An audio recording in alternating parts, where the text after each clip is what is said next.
NBC News. From the #1 morning show in America This is Today. to the #1 network evening newscast NBC Nightly News with Tom Brokaw. and America's most watched news magazine Dateline NBC. to the #1 weekend morning program. Weekend Today. Plus, the most quoted broadcast in America. Meet the press. Now, more than ever, America is watching NBC News.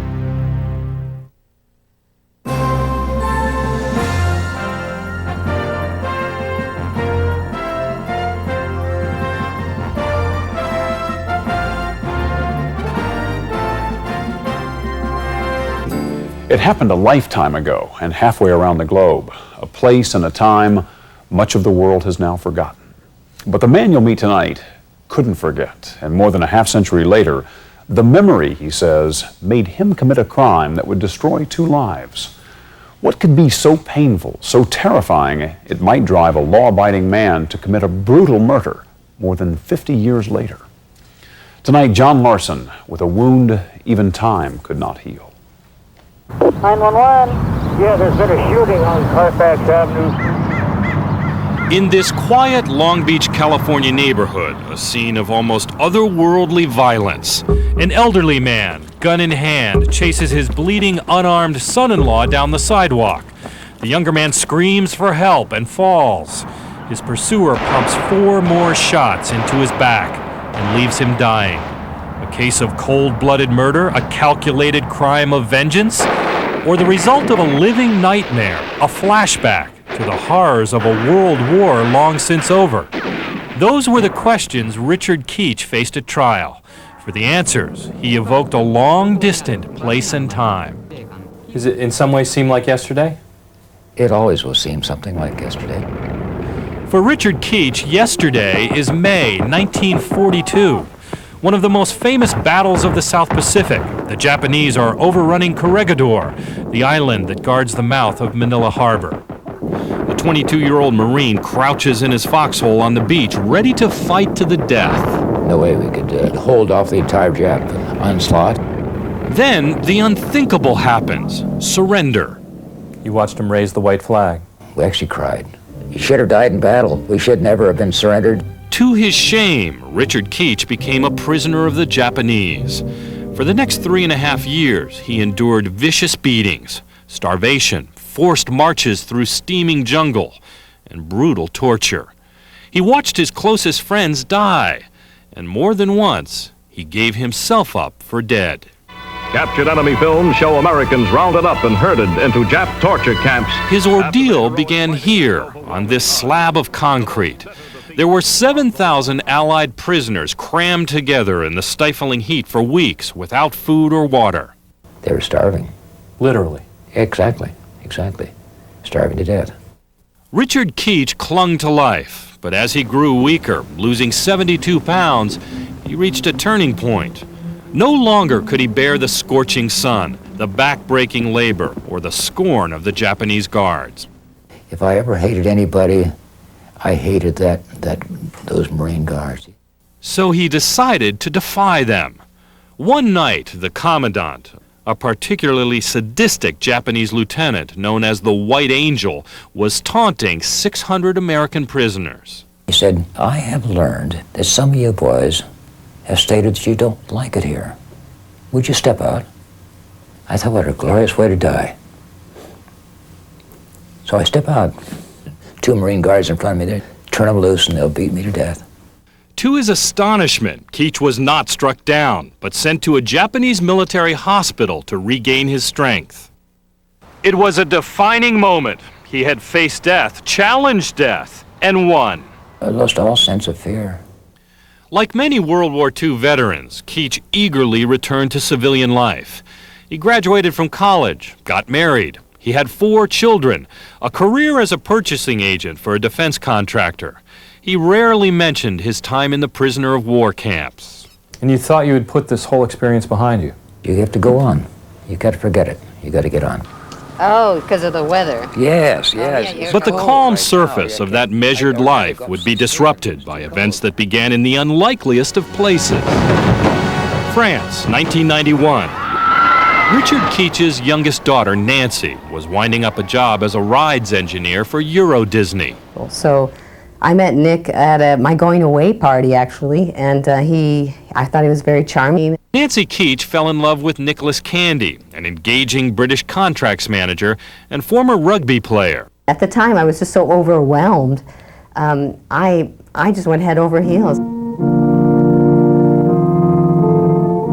The couple were married that June on the Queen Mary. At first, Richard Keach welcomed his new son-in-law into the family. But 3 years later, when his daughter and Candy had a son, things began falling apart. He had not bonded with Martin. Martin and I were just our own little family. We lived in the same house, and Nick was really just doing whatever he wanted to do. You can't come in. Ow! His daughter filed for divorce and moved back home with her parents. A fateful decision because it put her father, Richard Keach, in the middle of an ugly custody dispute. Candy picked up the baby for visits 4 days a week. The conflicts intensified with each encounter. She was being subjected each time to an escalating campaign, really, of abuse. And Nick Candy left messages on their answering machine, threatening messages that the family saved. Okay, don't mess with me. I swear to you, you're going to lose. And I'm going to be, as I said, your worst goddamn nightmare. I'm going to be watching every move you make. And I knew what that meant. I knew I would be dead sooner or later. He would get me. Jocelyn Candy Bunyan, Nick's sister, says her brother was not a violent man.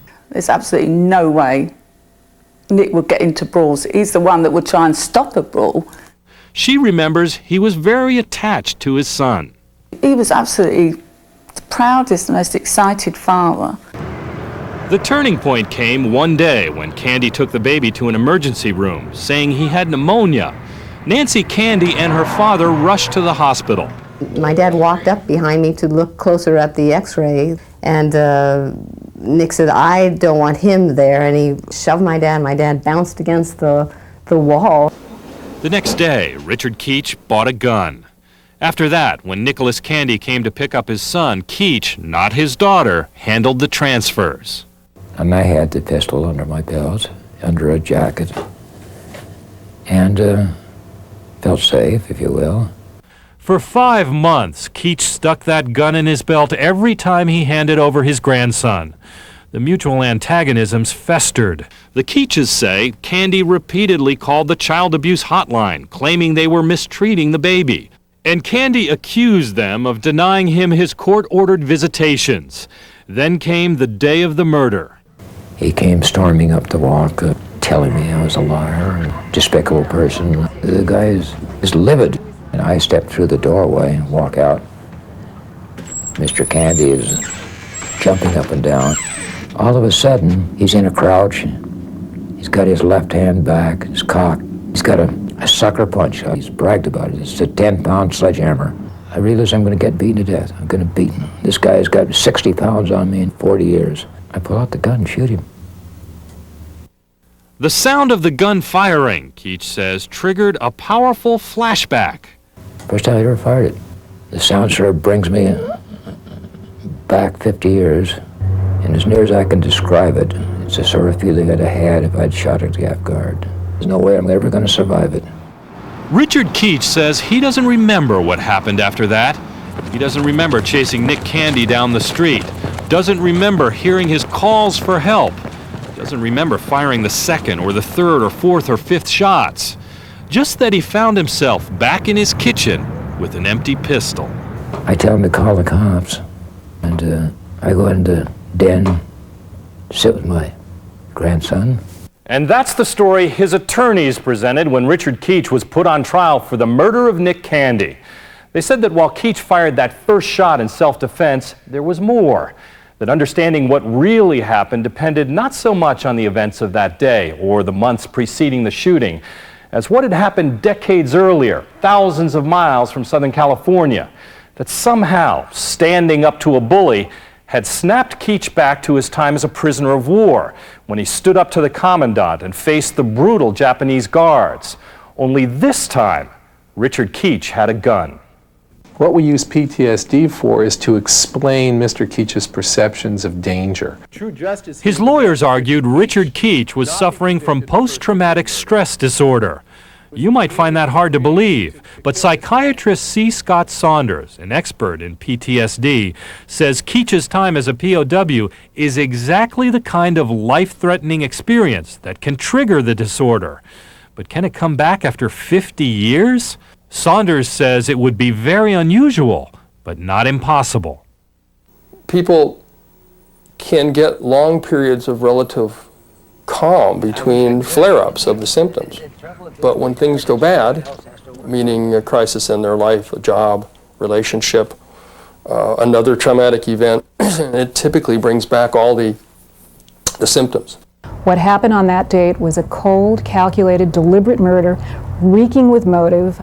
Deputy District Attorney Amy Hannah Broersma. The facts are an unarmed dad with a car seat, a stroller, and a little hat and sunglasses came on his visitation time to pick up his son, and for no reason whatsoever, Grandpa stepped outside and shot him. So if Nick Candy's not the bad guy, if he's not a violent, angry, threatening man, and if the flashback wasn't what was going on, whatever prompted a man in his 70s with no record whatsoever to all of a sudden become an assassin? You know, you'd have to ask him that. The prosecution argued that if Keach had post-traumatic stress, why hadn't he shown any symptoms for 50 years? And if Dick Keach had truly been a troubled man who had received benefits from the Veterans Administration, who had utilized the services of the Veterans Administration for problems that he had that were clearly related to World War II, then these facts would have looked different. During all those years, was the war bothering you? Were you having nightmares, flashbacks? No. Did you ever have a very violent episode in those years? No. Get in a big fist fight? No, that's actually... Shoot at anybody? No. Beat somebody up? Actually, I don't like to shoot. I don't like to see things die. I've never had a gun, and I don't like to hurt people. Either you're a war hero who just went through a nightmare and is now on trial for his life, or you're somebody who shot somebody and is trying to get away with it by trading on the suffering and pride of all those American POWs. I wouldn't lie to keep out of jail. I wouldn't lie to save my life. Again, I'm 78. I don't give a It was left to the jury to struggle with that central question. If the shooting wasn't the result of a flashback, if Nick Candy was not a threat, why had a peaceful man who had never had any trouble in his life resorted to such violence? Jury foreperson Mary Ann Razzo. I just thought of it as a man sacrificing his life for his daughter. It wasn't self-defense or wartime trauma they felt, but a much more basic human emotion. Juror Thomas Kennedy. He served his country out of love, and he served his daughter out of love. In the juror's view, Keach's exemplary life all those years actually worked against him. They agreed with prosecutors that if he had been suffering from PTSD, he would have had problems with drugs, alcohol, or needed counseling. Did you find yourself in some ways wanting to believe that the post-traumatic stress disorder was responsible? Didn't feel that was a motivation that we could allow ourselves to feel. We were told to separate pity and compassion. I thought of him as a good man, just in an awful, tragic situation. A good man who deserved life in prison. We were not to consider penalty. The jury reached a verdict after only 5 days of deliberation. We, the jury, in the above entitled action, find the defendant, Richard Eugene Keach, guilty of the crime of first-degree murder in violation... What was the single most important factor in your decision? The use of the gun, the loading of the weapon on a daily basis during visitations. What did all those things tell you? Premeditation. On January 20th, the judge told Richard Keach, the former prisoner of war, who withstood everything his Japanese captors inflicted on him and triumphed, that he would spend the rest of his life in prison. As one Marine to another, I now proceed with heavy heart. In a final statement to the court, Keach invoked the code he had always lived by. I'm a Marine. All Marines ex-Marines are always Marines. I've always done my duty as a devoted husband and father and grandfather. I accept what happens. Legal experts believe this is the first time a World War II veteran has used the post-traumatic stress defense. And given the age of most World War II vets, it will probably be the last. The case is currently on appeal.